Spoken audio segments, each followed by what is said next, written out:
Hi, my name's Bryce. Welcome to VHS Play, where we will be playing a bit of Demon Souls and recording it on VHS today.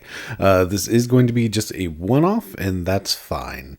We'll let this intro scene play out, and then we'll get into the game. Well, hey.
So, yeah, this is going to be a one-off episode just diving into Demon Souls real quick, and that's going to work well as a companion piece with my Dark Souls 1 playthrough that was very nostalgia-focused, and ultimately this comes down to my history with the Souls series.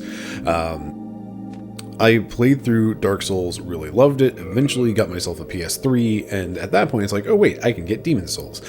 So picked up a used copy and started playing through it, and eventually bounced off of it due to the healing system. You know what, let's go Temple Knight. That's what my first character was in Demon Souls. With Demon Souls, I'll try to talk while I get some amount of... Sure. I'll try to talk while I get some amount of a... Oof. Sure.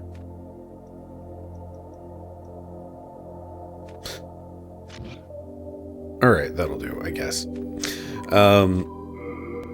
Oh boy, remember that?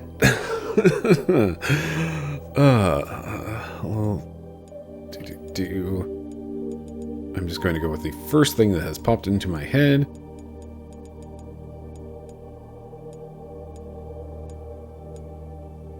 Alright, there we go. We'll be playing Alice the Temple Knight.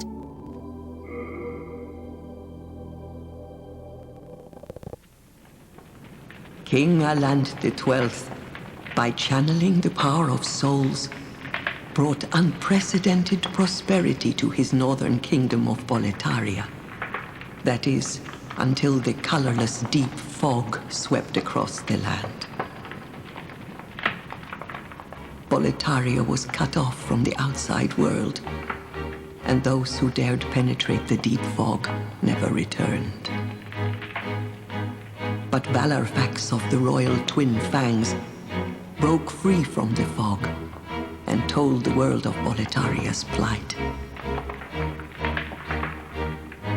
old King Alant had aroused the Old One, the great beast below the Nexus, from its eternal slumber, and that a colorless fog had swept in, unleashing terrible demons. The demons hunt down men and claim their souls. Those who lose their souls also lose their minds. The mad attack the sane, and chaos reigns. Valarfax spoke of the enticing power of the demon souls. Each time a demon claims a human soul, the demon's own soul is invigorated by the life force, and the power of a mature demon soul is beyond human imagination. The legend spread quickly.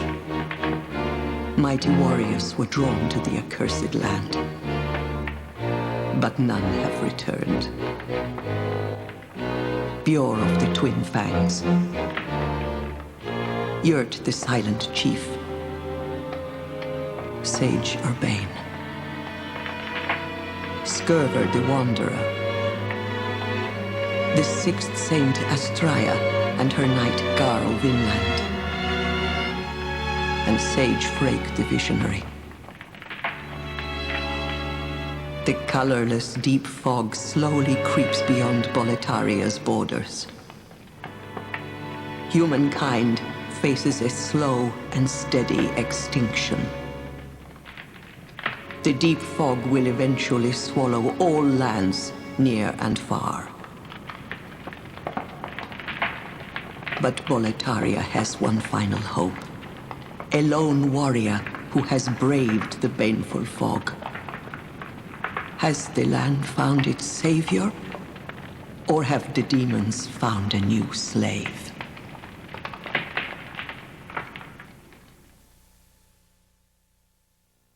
Man, I forgot how much that cutscene is just degraded by that low quality campfire sound.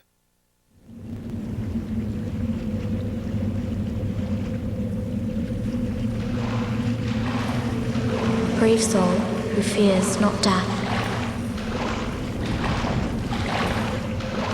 I shall guide you.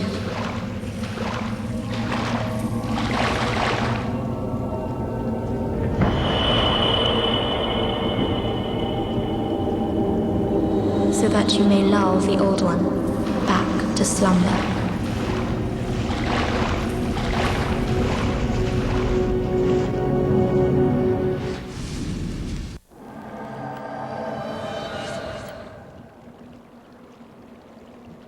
So, yeah, I bounced off of Demon Souls my first playthrough of it, and it comes down to the healing system, and we'll talk about that here in a sec. That's, I think, is going to be the focus of what I'll talk about while I play. So we have our standard Souls things. We have lock-ons and strong attacks and regular attacks and charging and all this other stuff. The one thing we don't have is drop-down attacks, and we can't go up ladders very fast or down them very fast at all. Well, hey. But ultimately, oh right, this is another one of those situations where it's my screen is 4:3, and this is a 16:9 game. So let me just whoop. Hopefully that sound effect will sync up with me actually animating that up to full screen or full video size, whatever. Anyway, yeah. So, man, that armor does seem to do stuff. That's nice.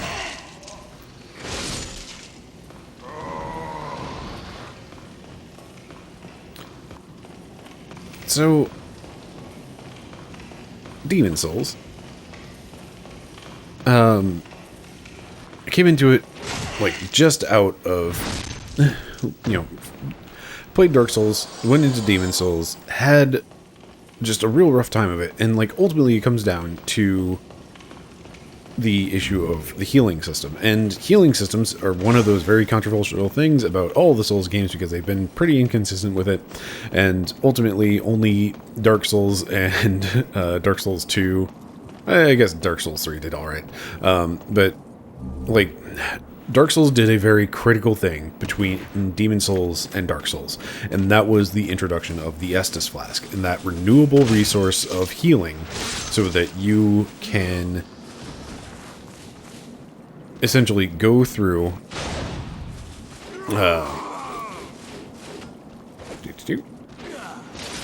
oh boy, that's a chunky roll.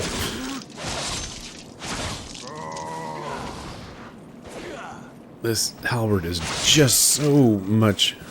It's just a little bit shorter than I think it should be when I'm trying to attack. Anyhow, so yeah, the Estus Flask system was a brilliant move for this sort of game, because it gave you that immediately renewable healing resource that you don't have in Demon Souls. And that is why I bounced off it originally, is I got to the Fire Lurker, or whatever that boss is, and at that point was when I ran out of healing resources. Because you see down there, I've got that Crescent Moon Grass. That is just something that you have to just find. And there are places where that drops more readily than others. But ultimately what I ran into was I was going into the Fire Lurker boss fight and losing, and then I would have to go back to like Boletaria and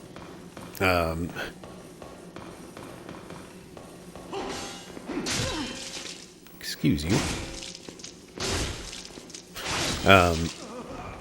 I'd have to go back to Boletaria, farm up a bunch more grass so I could give it another go. And that loop just got real old real fast. So at a certain point I just bailed on Demon Souls, because it was just like I wasn't having fun anymore, because I was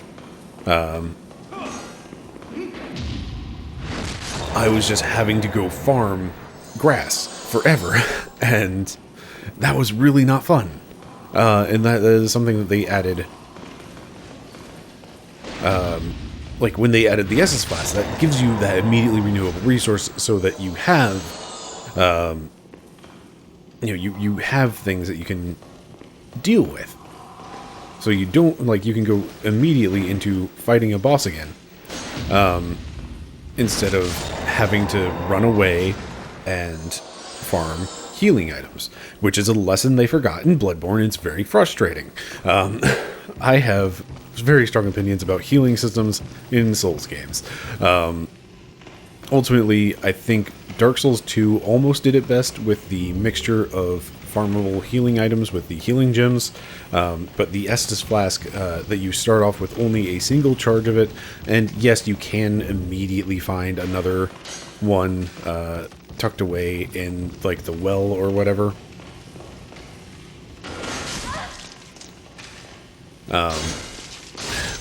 But I didn't find that immediately. Like, it was one of those interactions that I just didn't think to do. So I ran around with one Estus, and I didn't want to use healing gems because I'm just that sort of person of, oh hey, I've got potions in a JRPG. I might need these someday. I will never use them.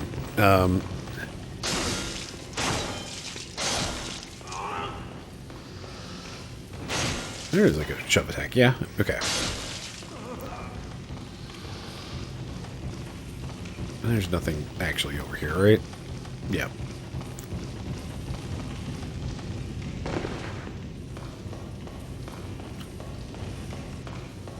And Dark Souls 3, I think, also did it pretty well, where you start with, like, enough Estus Flask. That was not pick up things.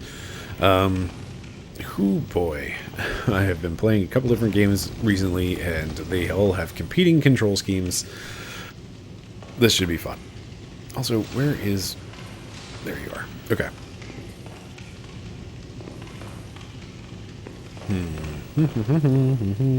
Okay.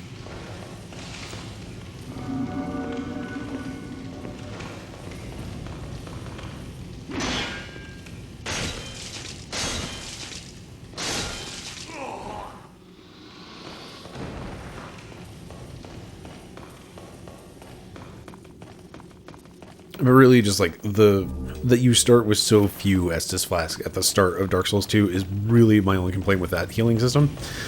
And then you get to Bloodborne, where blood vials as a farmable healing resource. I hate it, is what it comes down to. It is a big reason why I get frustrated at Bloodborne a lot more easily than other Souls games. There's just no reason for it to do that. Ooh, right, I do not have a good roll. Also, there's no jump attack.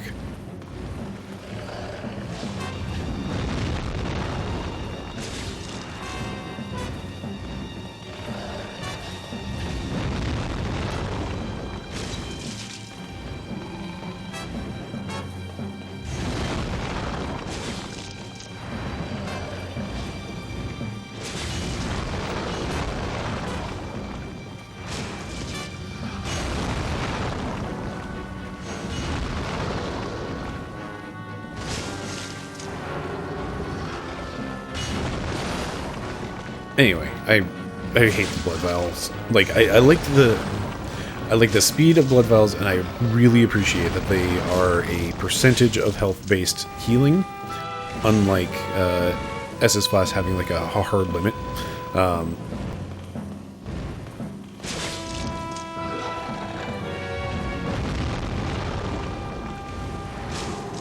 But ultimately, like, when you run out of blood vials, and you almost always do, there's just having to hunt down and just having to go farm blood vials is just a miserable experience every time. This fight is going way better than I was expecting it to. I'm waiting for it to just go entirely pear-shaped at some point.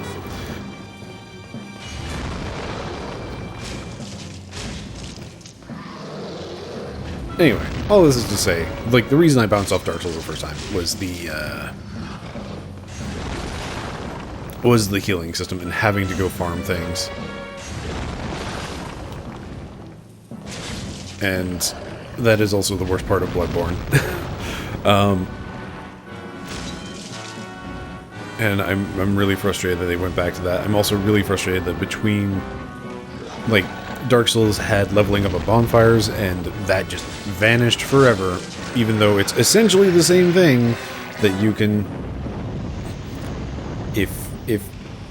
Hooray, I killed it. I don't think I've actually killed him before. Alright, very brief rant.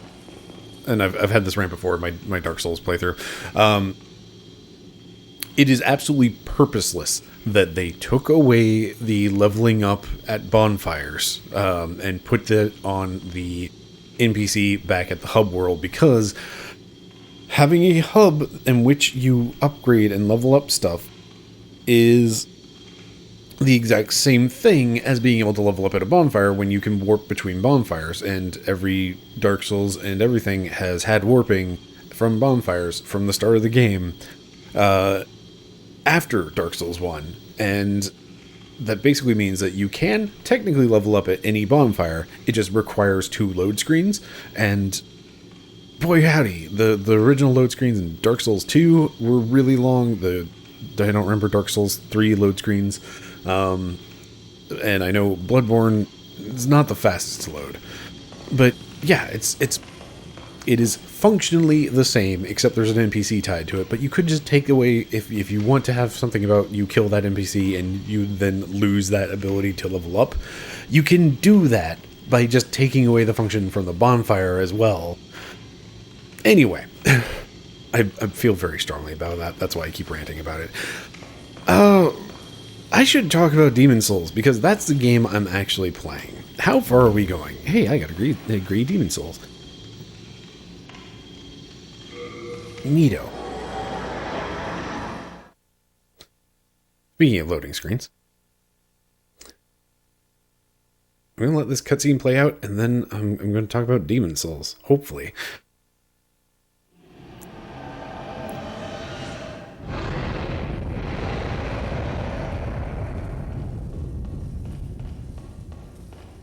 Alright. Just straight into this boss fight. That's pretty neat. And there's just a wall back here.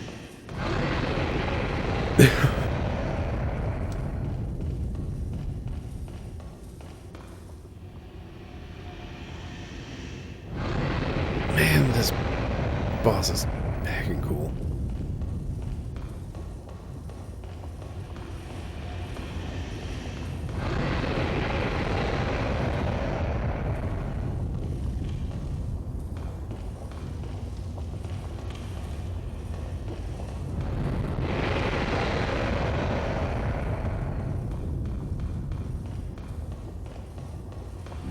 Well, at least I do get a few extra goodies.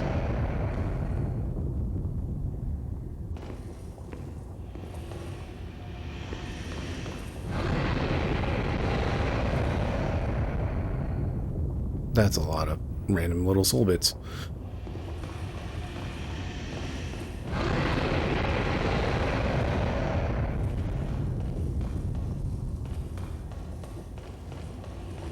So, I thought we were going to launch straight into a cutscene here.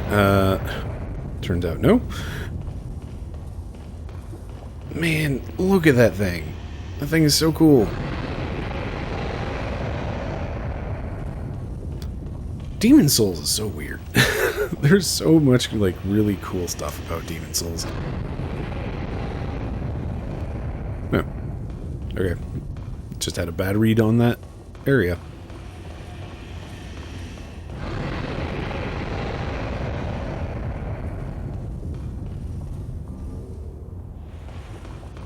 Okay, so yeah, you are just flat out rewarded with some nice stuff for winning that boss fight, but ultimately, we still have to die.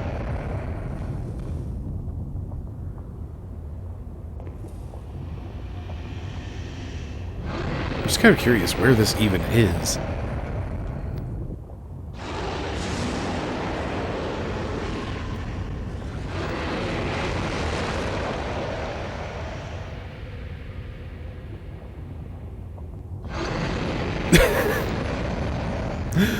That's just rude, especially with, like, the, you know, health bar still up there.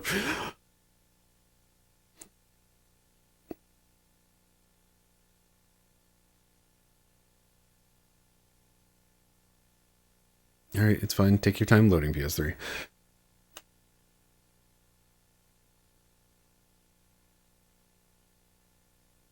No, seriously, take your time. It's fine.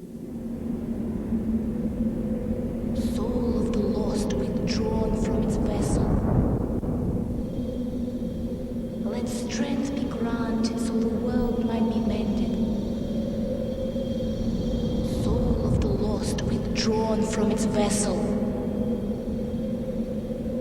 Let strength be granted so the world might be mended. So the world might be mended.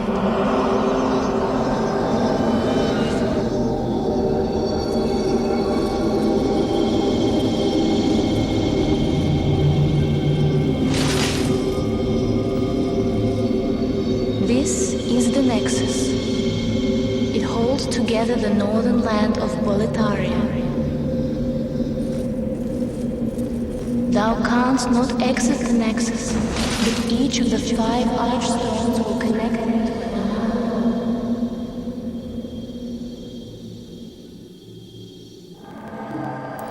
You've died, and the Nemesis has trapped your soul. You cannot escape the Nexus.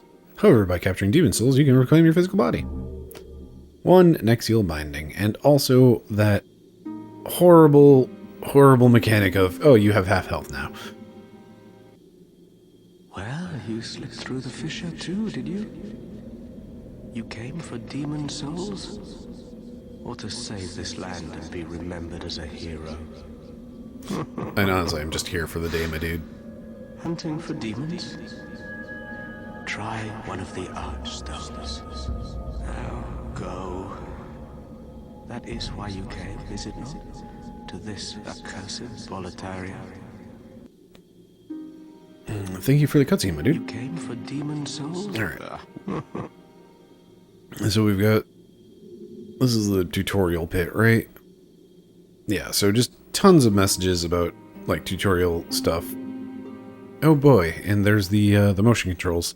Good old 6-axis, I think. Right? For PS3, that's what it was called. Anyway,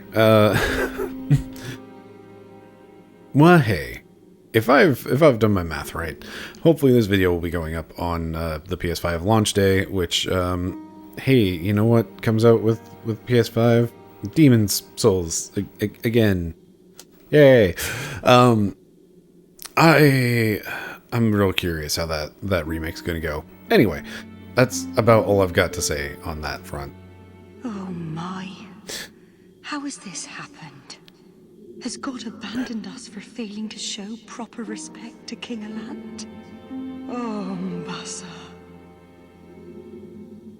You know what? I just don't want to talk to you, lady. Hey, Stockpile Thomas. I'm Stockpile Thomas. When the scourge came, I didn't know what hit me. When I came to, I found myself here, in the Nexus. My wife and daughter fell victim to the demons. But I would be worthless in battle. At the very least, I hope to lend my assistance to you brave slayers of demons. I would be happy to lighten your load and look after any excess baggage.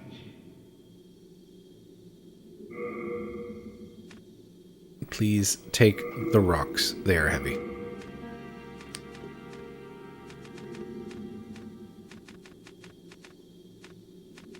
Rest assured, best of luck.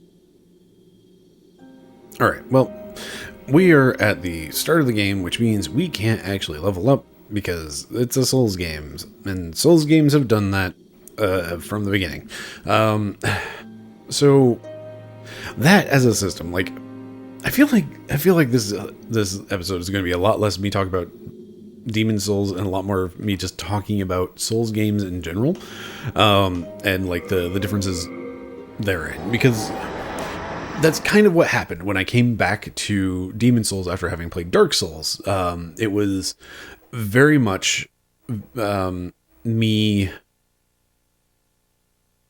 coming in with that Dark Souls basis and seeing just like all of the things that were started in Demon Souls, and Demon Souls goes a little bit more wild because I feel like because they hadn't landed on a winning formula sort of thing yet, they were still figuring it out, so they were still like able to play around and really experiment with a lot of wild systems. Like everything about the online in Demon Souls is wacky as heck. It is really interesting stuff. It's interesting and awful at the same time. Just because it's so obtuse, and boy howdy, I'm curious how any of that's going to go in New Demon Souls. Oh, hey, it's the thing that will take me home.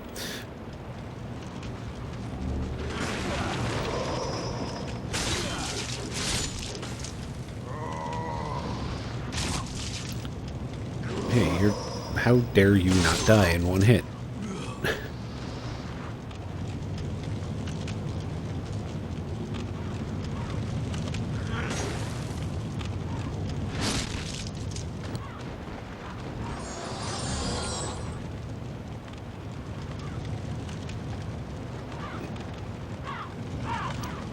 Trying to just, like, I had things to say about Demon Souls, and I forgot every single one of them.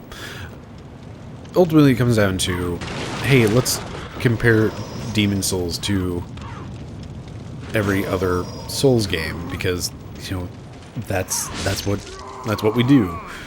is we... Alright, that works.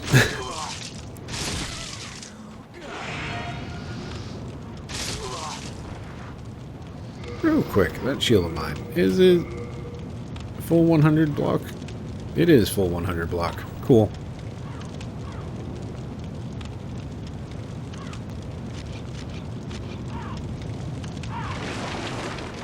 Ooh, that junkie roll.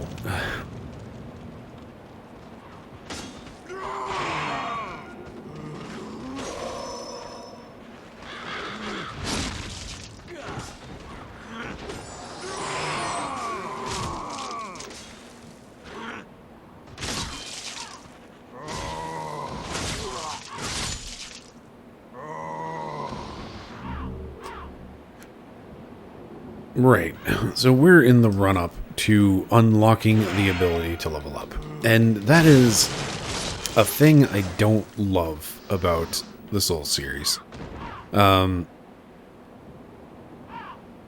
This whole thing where you can't level up until a certain point of progress. I really do not love it. It feels mean-spirited to me. Like, ultimately, it's kind of like a... Like, I think it's meant to be taken as you need to learn how to play the game this well in order to progress. Like, I think that is the intention behind the design, is, take the time to learn the game. Don't just, like, grind your way through it and, find some other way around the problem. But I would really much rather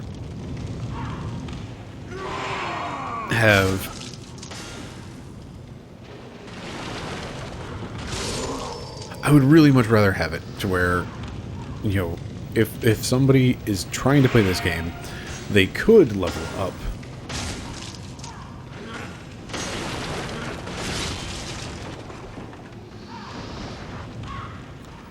just from the start of the game.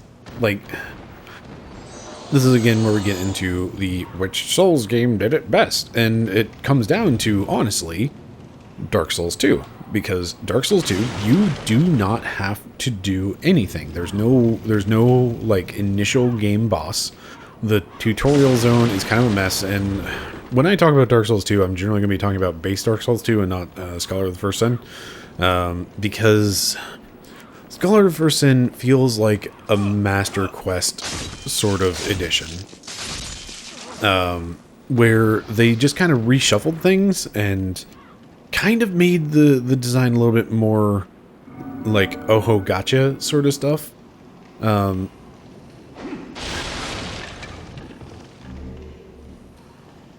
Like there's a lot of enemy placement that just feels weird in Scholar of the First Sin. Anyway, I've not been looking at anything I've been picking up. What it comes down to is Dark Souls 2, at the very least, like, they have their tutorial area, and then Scholar of the First Sin, they locked their tutorial area behind all the statues. And just, what the heck were you doing? Why did you do this? Harumph. That's why I'm immediately grumpy talking about this. But original Dark Souls 2, you just have the tutorial area, and you don't even have to fight a boss. You can just go and get into the game itself. I have other issues with Dark Souls 2 regarding leveling and whatnots, and that comes down to the enemy respawn limitations, which basically put a hard cap on the number of souls that you can gather, so that if you are struggling and you keep dying and you keep killing the same things, you could potentially lose out on all of those souls, and in doing so,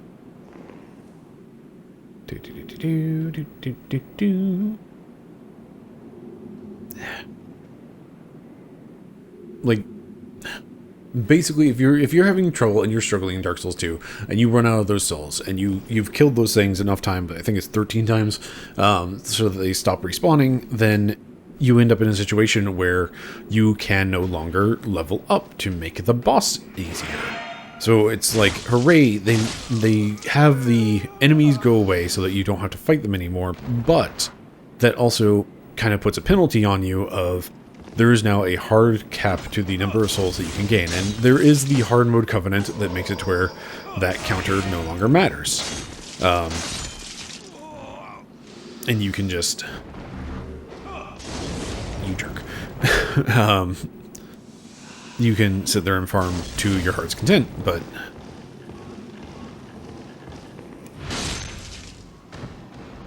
At a base...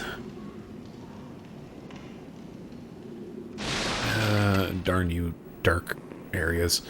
Like, at a base without joining the hard mode covenant, which, you know, it makes things harder, so there's all of the bah humbug about that. You have a hard cap on experience, you might just end up losing it entirely, and... Ah, jeez, okay. Let me stop struggling with this environment. And that kind of sucks. But that's not the point I was going across. Dark Souls 2 at least lets you get into the game without...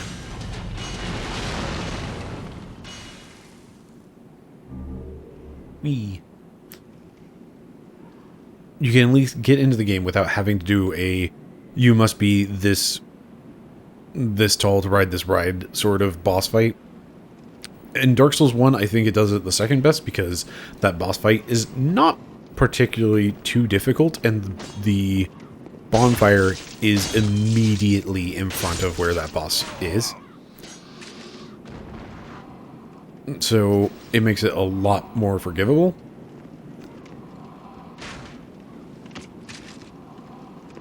I don't need to go this way, right?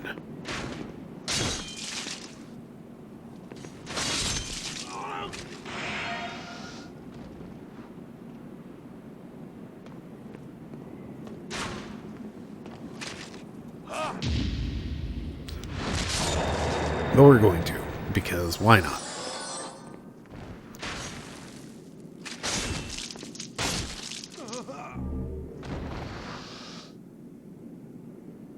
I do not want to fight the Red-Eye Knight over here, though. I will not be doing that. I just kind of wanted to see if there was anything over here. That's it. We're done. Going back. Yeah. So, Dark Souls 2, no boss. Dark Souls 1, easy boss, short walk. Dark Souls 3, there's bonfire, not all that close to... Hey, you can parry that. Neat. Dark Souls 3, the bonfire is like half the zone away. And, I mean, it's a small zone, but it's still like half the zone away. That is definitely an item.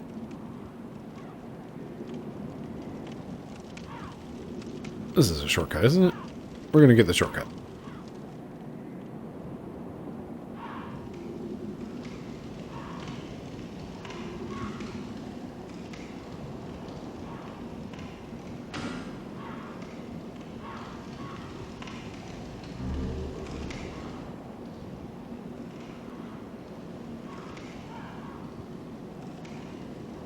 Oh man, these dark zones are actually like dark on this screen.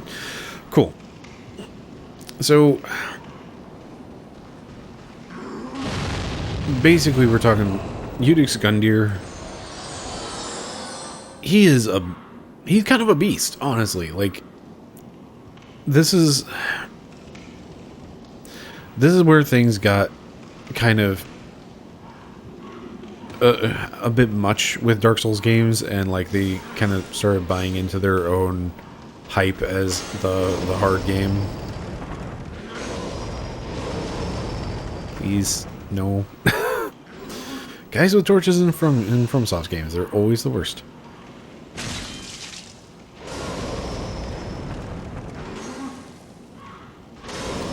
Can I please?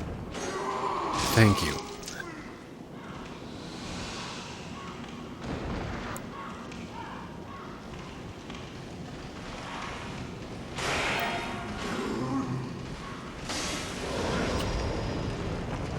Jeez, this is a really bad weapon for this area and these enemies.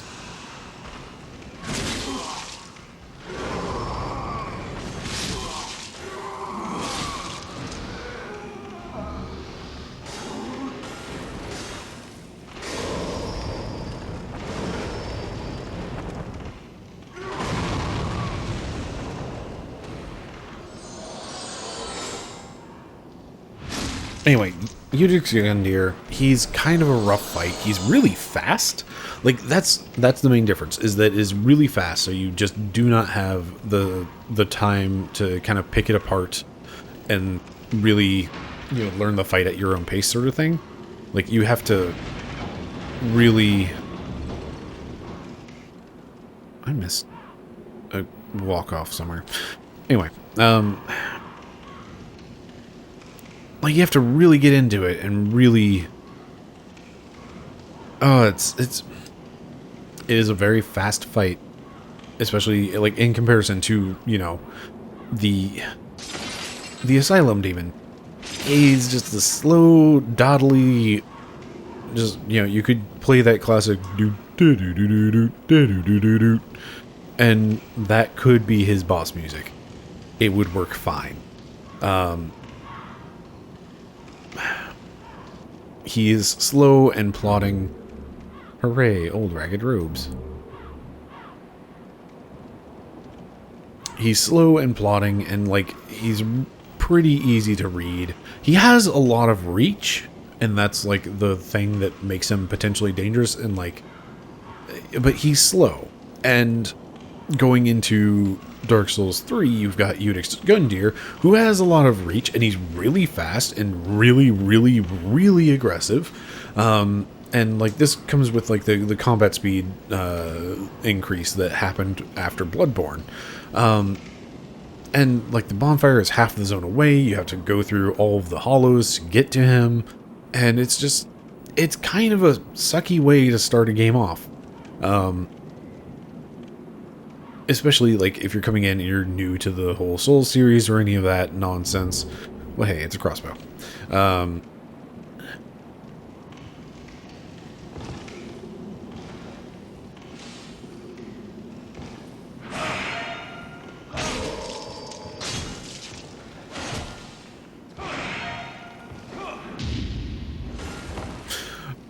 That was an impressive leap.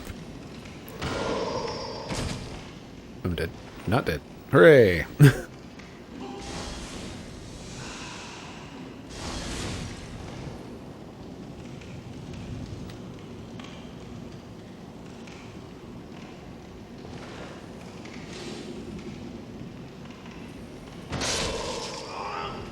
Let's just stare at each other.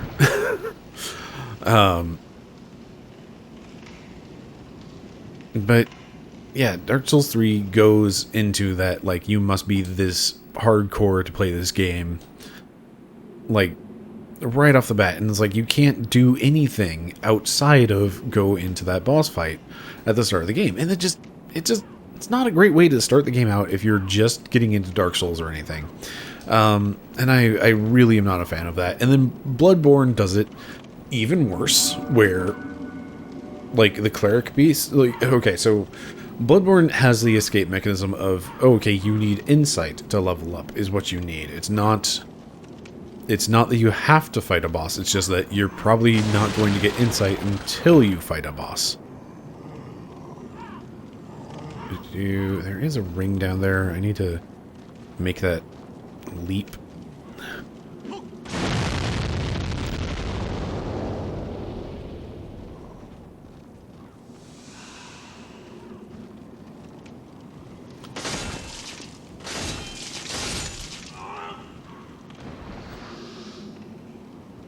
So, yeah, it's very much...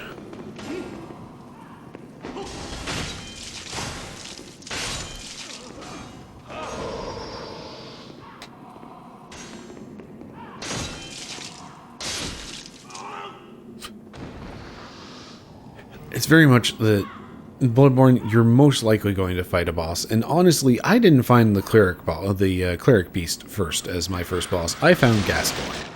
That was my first boss. So, like, I had to go that far before I was able to actually start leveling up. Good day to you. Care to look over my wares? Mostly stolen, but who's telling eh?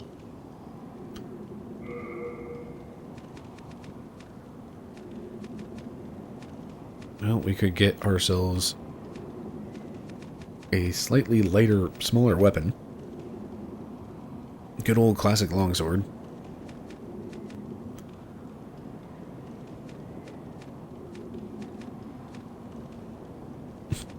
Or just one piece of Go armor. ahead.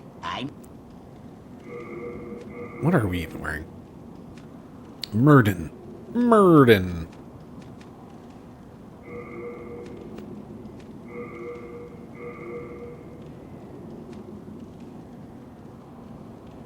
No, all these dang symbols everywhere.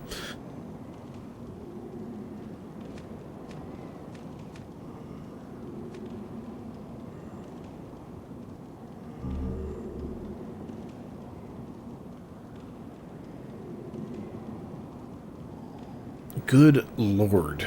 My equip burden is 0.2 pounds off of cap. Alright, well, won't be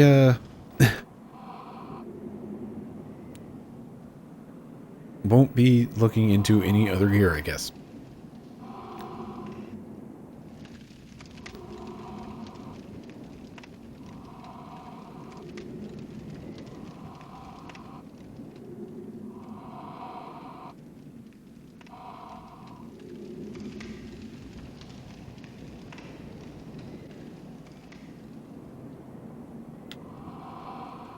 Anyway, all this is to say is that Bloodborne, like, thus far the rating is Dark Souls 2, Dark Souls 1, Dark Souls 3, Bloodborne, and then finally we have Demon Souls, because the entire time I've been playing this, we can't level up. And, like, I kind of picked the point to stop as, like, maybe when we can level up.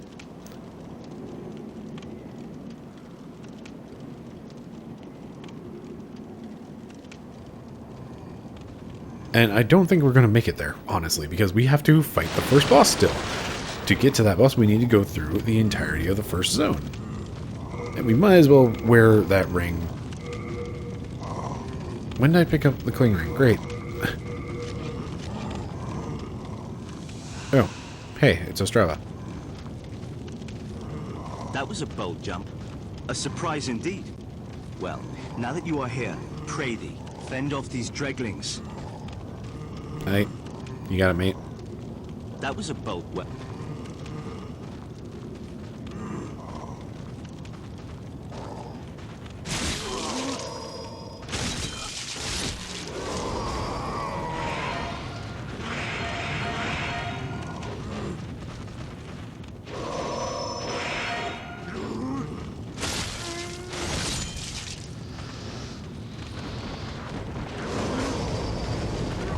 I just stood on top of a fire.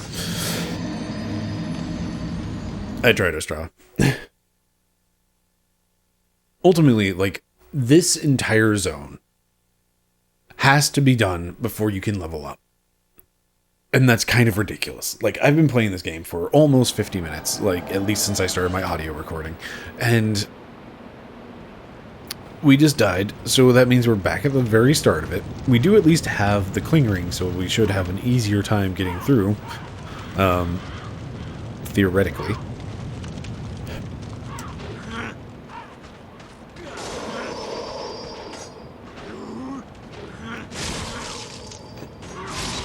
One thing that will probably be true in the remake is that fire will be easier to read where it starts and where it ends, so that you don't do things like what I just did of stand in the fire.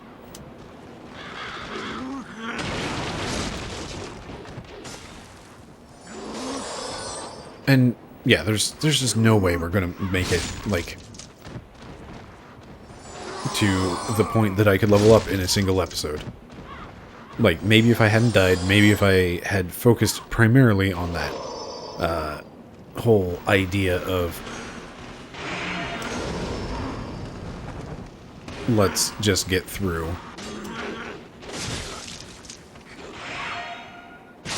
Just to level up. Like, I really do not think we're going to make it. At the very least, we do have a shortcut. And, like, that was always the important part of Dark Souls and Demon Souls and everything, is that you do unlock these shortcuts to make these zones shorter and cut down on the needs to get through them.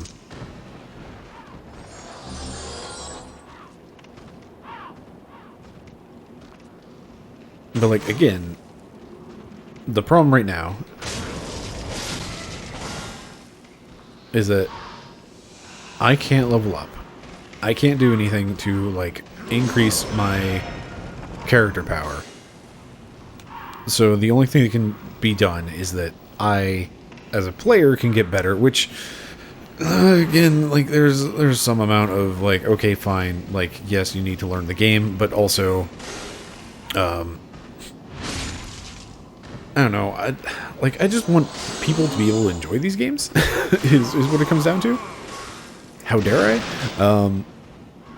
It's like, you know, I love this series, and I want to share it with people, and if they're not having fun with it, I don't want them to, like, suffer through. So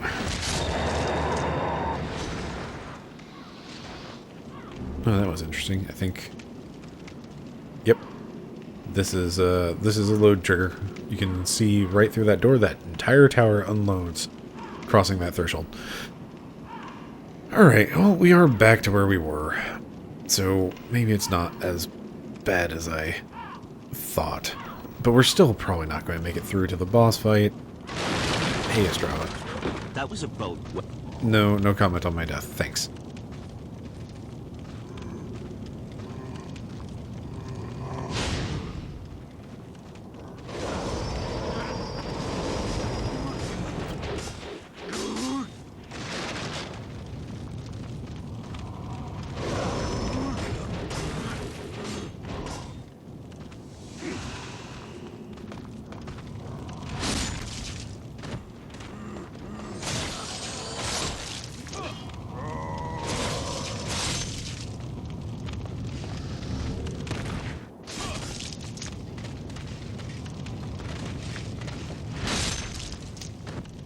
For a moment there, I was really concerned I was going to stab My Estrella. thanks for your brave rescue. I am Ostrava of Boletaria.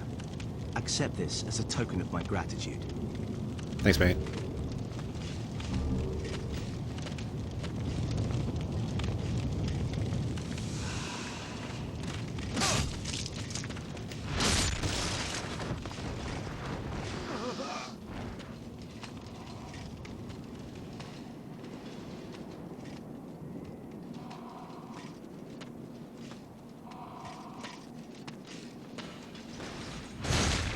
Right, I have a thief's ring on. It's like, man, he is really not observant.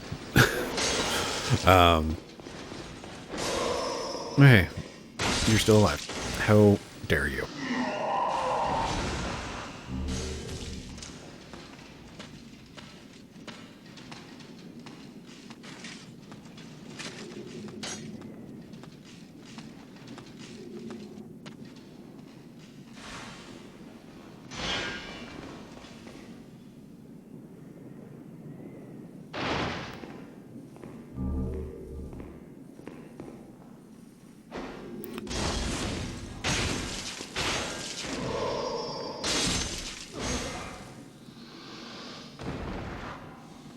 Oh, anyway, so yeah, Demon Souls, in order to get to the point that you can level up and start increasing character power, you have to, again, beat the first boss, which means you have to beat the first zone, which in Demon Souls is a bigger ask because you also have, until you find the Cling Ring, which I forget where I found that, but I guess I did, you have half health, and that's just kind of brutal.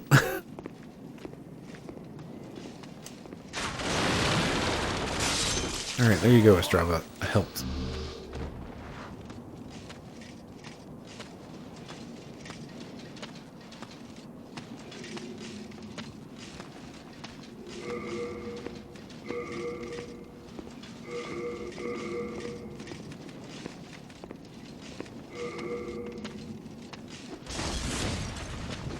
Apparently I have firebombs equipped.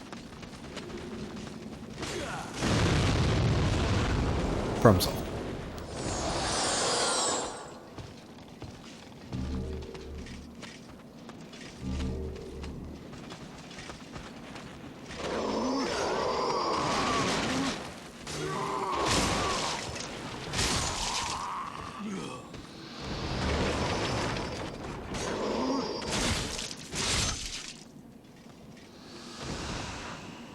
And to some degree, yes, this is kind of tutorial zone, but it's also like the first zone. Like, this is the equivalent of in Dark Souls if you couldn't level up until you got all the way through the Undead Burg and fought the Taurus team.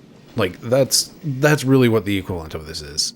And no, you don't have to do that in Dark Souls. You only have to get through the Asylum and fight the Asylum demon, which is, you know, he's slow and plodding, and like you can just deal with him.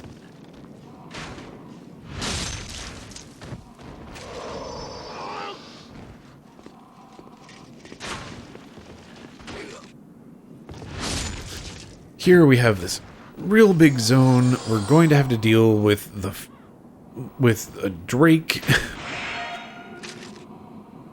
Like, it's kind of a hot mess. Like,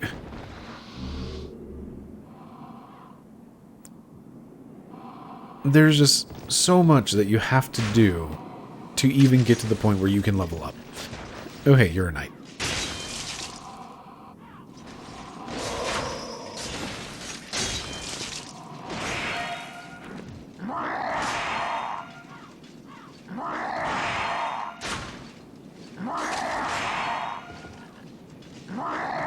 Rar indeed, sir.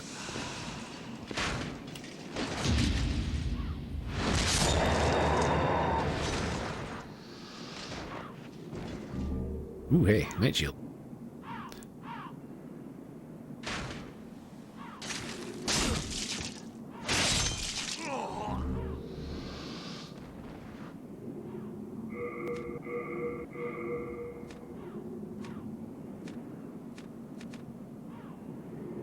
Better magic. It requires a lot more strength though, and also weighs 5 pounds.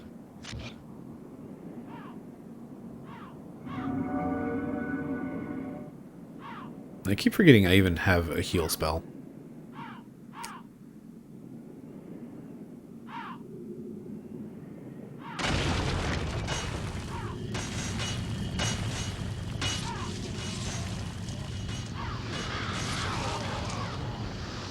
I mean, this area of Demon Souls, though, is really good. Like, it does introduce you to a ton of concepts of, like, all these traps. You've got, like, the ambushes, the enemies around corners.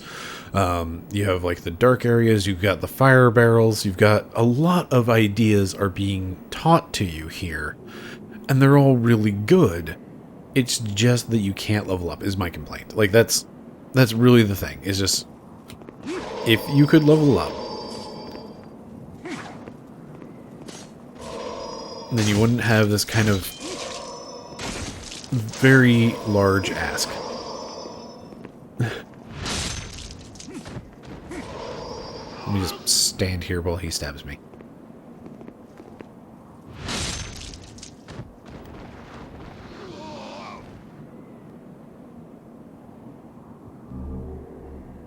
Was not paying attention to whatever I just picked up from him. You know what? Let's cast that heal spell. Takes most of our mana to do so.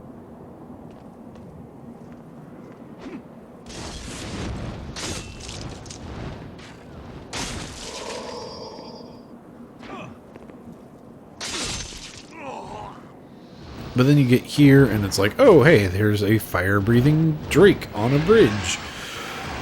And again, you're like immediately seeing, like coming out of Dark Souls, it's immediately saying, oh, hey, it's all of the ideas from Dark Souls that I thought were like super cool. Were just, as it turns out, they were kind of like recycled, refined concepts brought to you by Demon Souls. Alright, Drake, come on.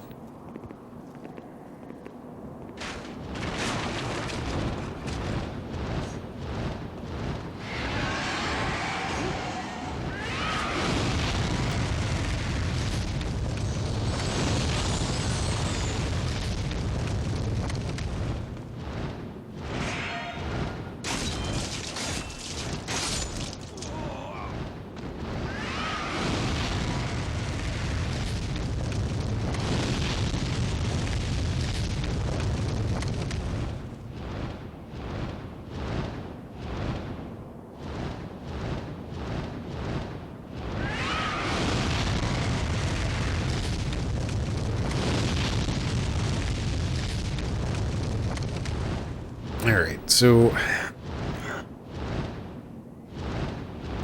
let's just leave. Or are you just gonna loop on that bridge now because I spent too much time on it?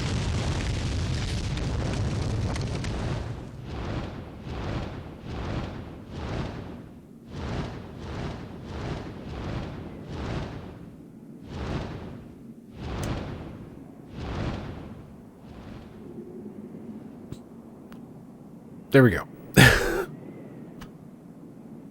Oh, it is really cool though. Like, again, you get the concepts here of what made, like, what eventually made Dark Souls, because like you can see, okay, there's the bridge in the next zone, there's all the castles, and there's the very end of the game right there, just perfectly encapsulated. Highlighted even, just like right there, that top of the tower, that's the end of the game.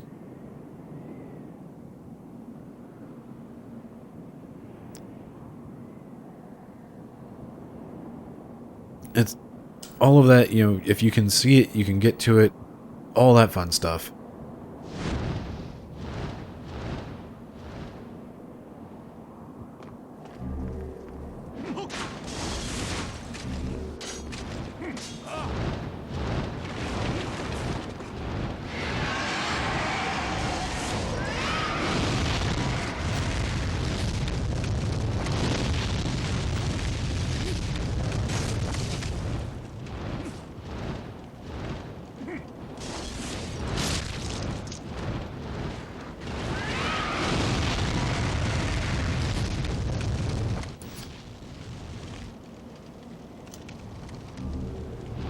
Another little fun bit here is you've got this closed door, and then you've got the mechanism that you need to hit, and is at least in the way, so you're probably going to run into it, and like this area is particularly thin, so you're probably not going to walk past this lever, but it is kind of dark in there still.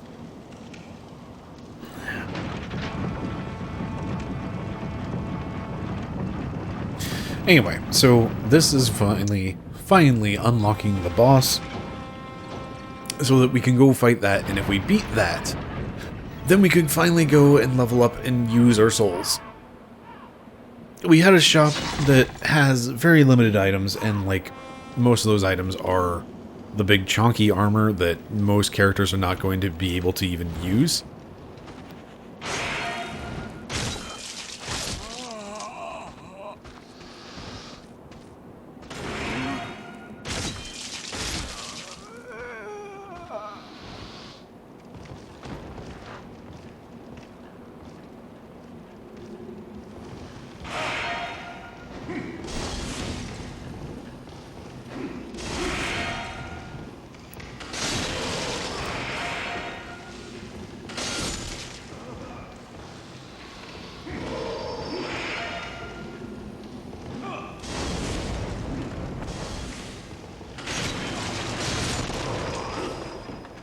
And he did have like a small selection of items. They're at least like the different classes of items. So that shopkeep does at least offer you a couple options of the plate mail is going to be really powerful, but again, most characters are probably not going to have the weight class or equip load or whatever to use it, I think.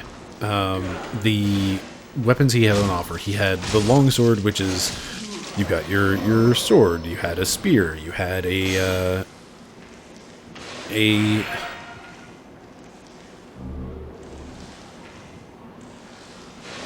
there was a club, I think. Was there one more, I think? Come on. There we go. So, like, you at least have the different weapons on offer.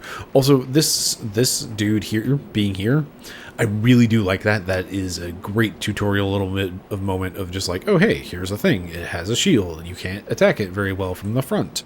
Perhaps you should go around behind where it's squishy. That's a nice, clever way to introduce you to the concept of the boss you're about to be fighting.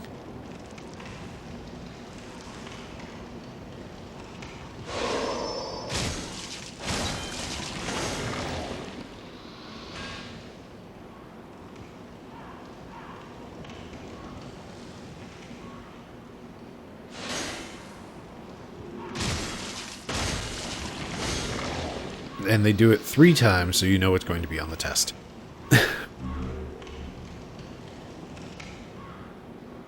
Anyway, so I've been ragging on Demon Souls like this entire time, and I mean, ultimately the point is I bounced off it originally because of the healing system and like not being able to level for this entire first zone is just kind of brutal, and those are the quality of life things I really find more appealing about Dark Souls. Anyway, I did just run past all these dudes at the start, so let's clean up, make sure I'm not gonna get hurt. Okay. Can, in fact, not cast that. Alright, we'll give the boss a shot. Win or lose, we're going 1 shot. And then I'm gonna call it a day.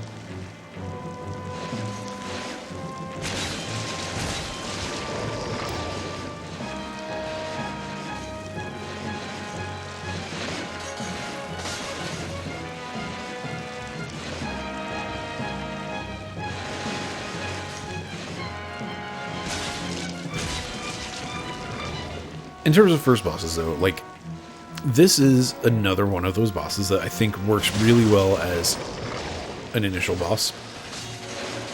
Because it does, like, it is very slow. It's very, like, you can read it really easily.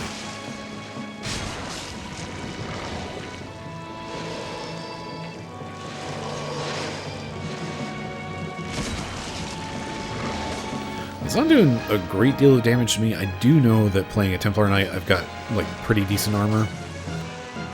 I don't know how decent. I have gone the entirely wrong direction.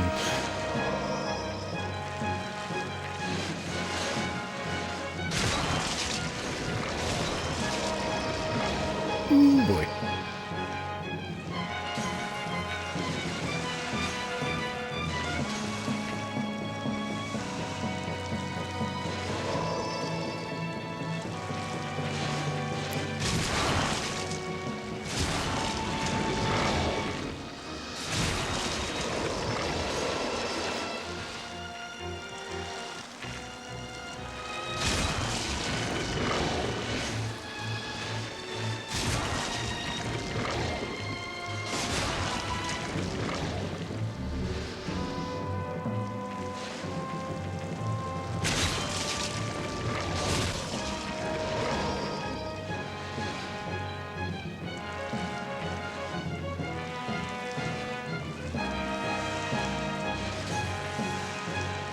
Like, this is the nice thing about the infinite healing items. Like, the gatherable healing items, you do at least have the...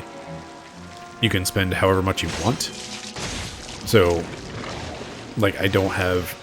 this is again why like Dark Souls 2 did it best with a mixture of Estus for that rechargeable, like you have a set amount of health per attempt sort of thing. But then it's aided by the life gems that are the slow, steady healing.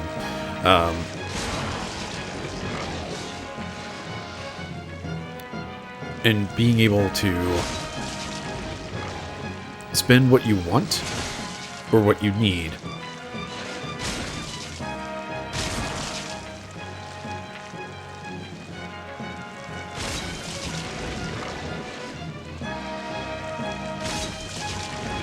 And having that, like, gatherable resource that you can carry as many as you want into battle within reason. Like, this is like, were I to redesign the Bloodborne health system, I would make the, like, it's a quote-unquote simple change. This is, you know, the armchair game development thing. Were I to rework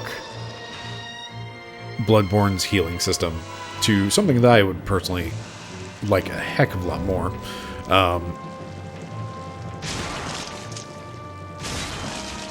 I would make it to where you always go in and you have your 20 blood vials. And enemies still, like the enemies that drop blood vials still can. So you have like that set amount of healing per run, but then you also have like the essentially rallying of you have more healing that you can do, or you can recover healing usages out in the world. Like I think that would work really well for Bloodborne. Hooray, Demon was destroyed, I did it. And also we get our body back. So we have full health. It frees up that. Wow, that is a big chunky trophy overlay. I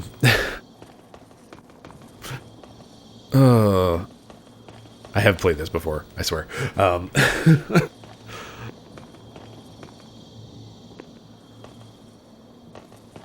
But yeah, like, it is the purely gatherable healing items that is why I bounced off of Dark Souls the first time, or Demon Souls the first time, and why I still find Dark Souls probably the, you know, it's still my favorite. Dark Souls 2 grew on me. It wasn't great at the start because of various reasons, but like, it's a really good game, just flat out. Cards on the table. Dark Souls 2, turns out it's real good.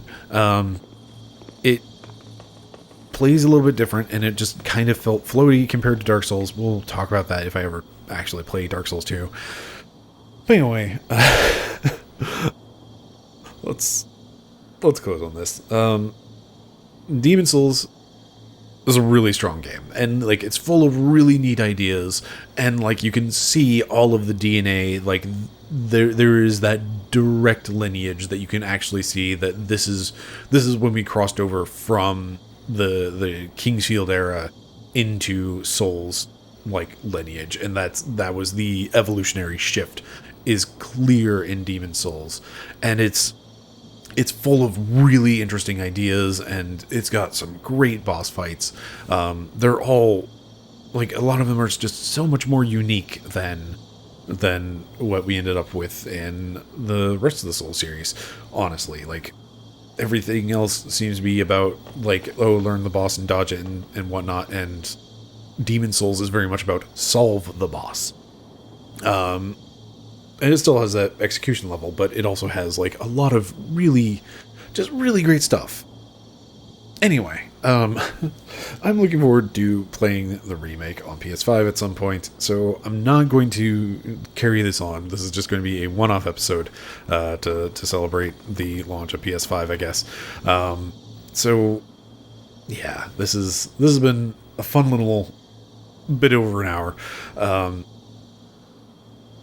And ultimately, Demon Souls, real good.